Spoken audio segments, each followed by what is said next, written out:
안녕하세요. 행복한 재테크 진행의 박보경입니다. 100세 시대를 살아가는 여러분의 행복한 노후를 위해서 오늘도 다양한 부동산 얘기로 저희 가득 채워놨습니다. 끝까지 저희와 함께해 주시고요. 평소에 부동산 관련해서 궁금한 내용 있으셨다면 아래 번호로 전화 주십시오. 1544-8520 저희 생방송 중에 활짝 열어놨으니까요. 여러분들의 많은 참여 기다리고 있겠습니다. 행복한 재테크 오늘 순서 시작하겠습니다. 함께하실 전문가부터 만나보시죠.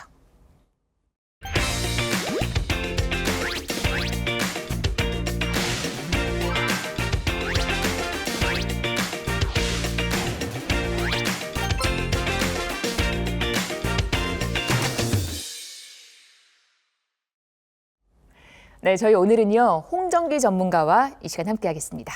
어서 오십시오. 네, 반갑습니다. 반갑습니다. 서울 아파트 집값 상승 움직임 심상치 않죠. 불장입니다. 자, 이럴 때일수록 내 집 마련 조금 불안하신 느낌. 자, 저희 행복한 재테크 끝까지 집중해서 시청해 주시면 올바른 투자 전략과 도움되는 정보 많이 얻어가실 수 있을 것 같아요. 네. 이 시간도 여러분 저희와 함께해 주십시오. 저희 시장의 흐름 먼저 점검을 해드리도록 하겠습니다. 오늘 첫 번째 소식 볼게요.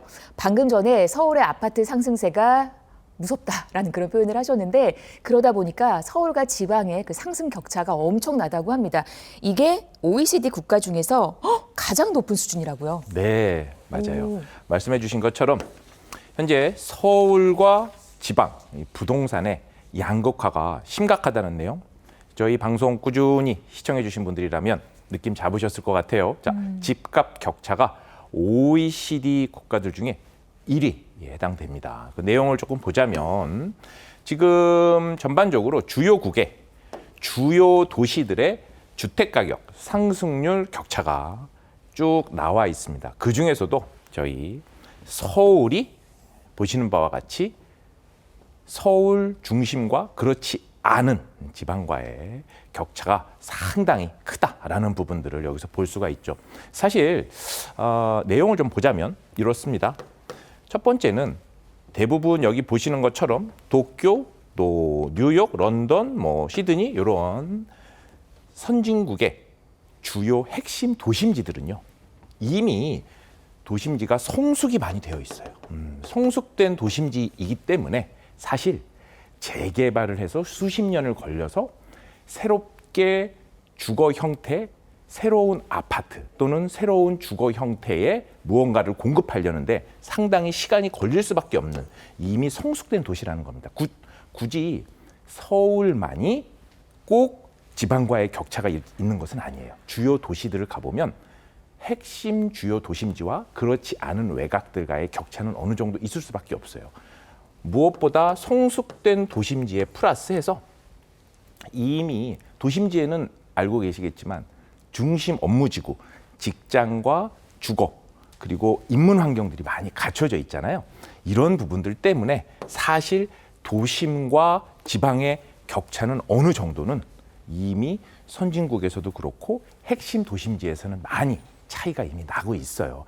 그런데 유독 서울인 경우에 더더욱 도드라지는 이유는 과연 뭘까요? 이미 지금 대한민국 서울과 지방은 부동산 관점에서는 조금 나누어서 좀 보셔야 될 필요가 있어요. 자, 기본적으로 지방 같은 경우에는 말씀드린 것처럼 주거 선호도가 업무 중심 지구들도 부족하고 해서 조금 떨어지는 부분도 있는데 이미 지난 3년, 4년간 동안 지방인 경우에는 그래도 좀 어느 정도 공급이 있었고 또 미분양 난 아파트들도 많이 있잖아요. 그렇죠? 그런데 서울인 경우에는 이미 수요에 비해서 공급이 많이 부족한 상태. 이런 부분들이 쭉 이어져 왔단 말이에요. 거기다가 우리 주요 중심 업무 지구와의 계속 서울의 집중화 현상이 더욱더 짙어지는 이런 형태들. 그러니까 반드시 서울만 유독 집중화된 현상은 꼭 그렇진 않다. 선진국의 경우에는 주요 도시들은 대부분 비슷한 현상을 겪고 있으나 현재 대한민국 서울과 지방의 부동산은 조금 분리해서 생각해 보실 그런 필요가 좀 있습니다. 그래서 당분간 이런 부분들에 대한 주택 가격 격차는 지속될 확률이 상당히 높다라고 이렇게 체크해 보실 수 있을 것 같아요. 네, 자 이렇게 서울과 지방의 벌어진 그 격차에 관해서 부동산 시장의 흐름 점검을 해봤습니다. 다음 이슈도 이어가 보도록 하겠습니다. 금융당국이 가계대출 관리를 위해서 전세나 정책 대출도 DSR 확대 적용을 검토 중이라고 합니다. 이 소식 자세히 한번 확인을 해볼게요. 네.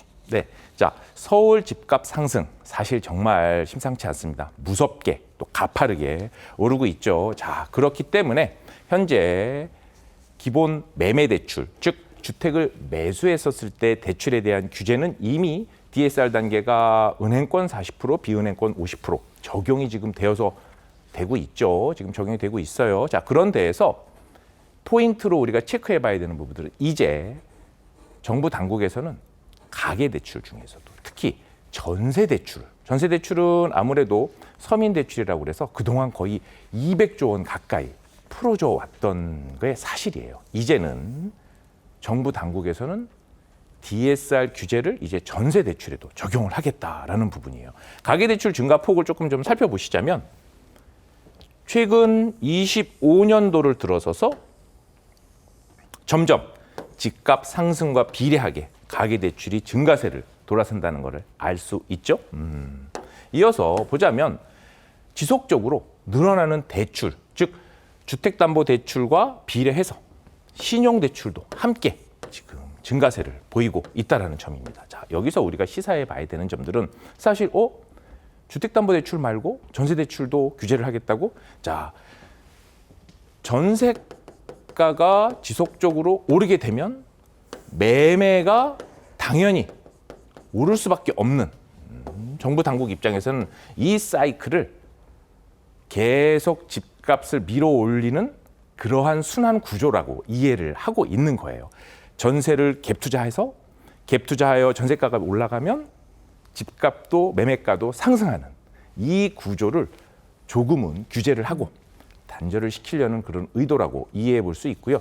하지만 궁극적으로 공급 부족이라는 대명제가 해결이 되지 않는 한 서울의 이러한 집값 상승에 대한 근원적인 부분들은 해결하기가 좀 어렵습니다. 그래서 정부 당국과 그리고 많은 이해관계자분들은 서울의 공급 부족을 해결하기 위한 근원적인 부분들, 많은 규제 완화들을 지금 펼치고 있죠. 이런 부분들에 저희 시장 참여자분들이 눈여겨보시고 체크해 볼 필요가 있겠습니다. 네. 시장 흐름은 이러하니까 우리는 어떤 자세로 투자에 임해야 할지 저희와 함께 하시면서 좋은 방법을 찾아보시기를 바랍니다. 방송에서 언급된 부동산 관련 설명은 전문가 개인의 의견입니다. 투자하실 때는 나의 성향 잘 파악하시고 투자에 대한 판단은 본인의 몫이라는 점 기억하시기를 바랍니다. 오늘 함께하는 홍정기 전문가가 마련한 무료 세미나가 있거든요. 화면 보시면서 일정 체크해 보시기 바랍니다. 네, 행복한 재테크 지금 생방송으로 보고 계시고요. 지금 시각이 11시 20분 57초 지났습니다. 평소에 부동산 관련해서 궁금한 내용 있으셨다면 저희 방송 중에 전화 주십시오. 1544-8520 활짝 열려 있습니다. 그러면 저희 첫 번째 전화부터 연결을 하겠습니다. 여보세요? 네, 안녕하세요. 안녕하세요. 반갑습니다. 자, 어떤 점이 궁금하실까요? 저는 2004년에 두산 위브더 제니스에 거주 중입니다. 네. 창원에서 거주하다가 올라왔는데 네. 여기 일산은 가격이 안 오르네요. 네, 그래서 서울 유망 재개발 지역 투자에 관심이 많은데요. 네. 2억 정도 자금으로 성수동이나 아니면 근처 왕십리 쪽에 투자를 해보면 어떨까 전문가 의견이 궁금하네요. 알겠어요.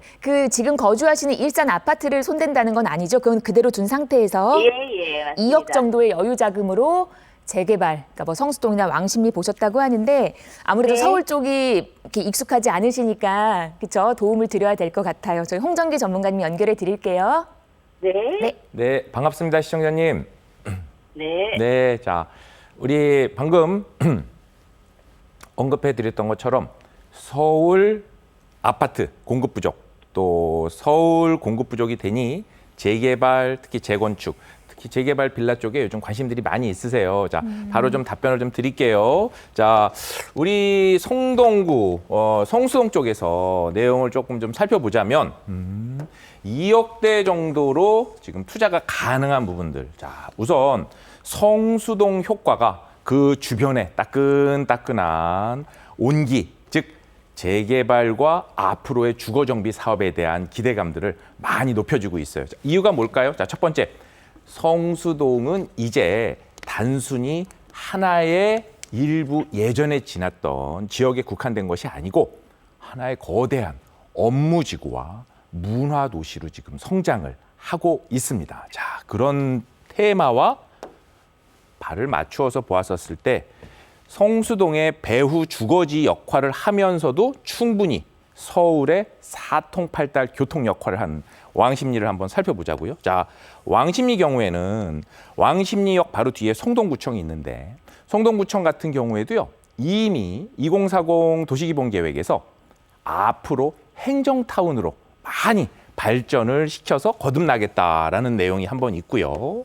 그리고 이미 왕십리역은 4개의 철도 노선이 현재 지나고 있는데 이제 GTX C 노선과 또 경전철까지 추가로 들어오면 총 6개의 노선이 들어오는 한마디로 강남, 용산, 광화문 이런 데까지 같이 다 사통팔달 연결이 되는 그런 요충지가 됩니다. 자, 여기에서 재개발의 형태에 조금 더 관심을 가져주신다면 왕십리역 쪽에서는 이미 예전에 뉴타운 형태로 진행을 하였다가 2010년도에 한번 해제가 된 적이 있어요. 그러다가 이제 요번에 서울시에서 신속통합기획이라는 재개발의 규제를 조금 완화해서 좀 신속하게 진행을 좀 해보겠다라는 내용이에요. 그래서 이런 신속통합기획 구역들을 나누어서 진행을 하고 있단 말이죠. 특히 우리 왕십리역 이쪽 아래쪽으로 보시면 우리 10구역, 9구역 이런 단계들이 지금 현재 초기 움직임들을 좀 보이고 있어요. 이미 동의서들을 접수를 해서 공모 신청 방식으로 넣었다가 그리고 25%의 최종 주민 반대 동의율을 확인하고 나서 반려가 된 경험도 있고요. 자, 그리고 나서 이제 각각 9구역과 10구역 나누어서 새롭게 동의서를 진구하는 움직임이 있단 말이에요. 지금 시청자님 포함해서 반려가 되었는데 다시 움직인다고? 자, 재개발은 지속적으로 주민 동의율 또 이 부분을 확보하기 위한 움직임들이 계속 지속된다는 게 상당히 의미가 있습니다. 한 번에 재개발이 될 수는 없거든요.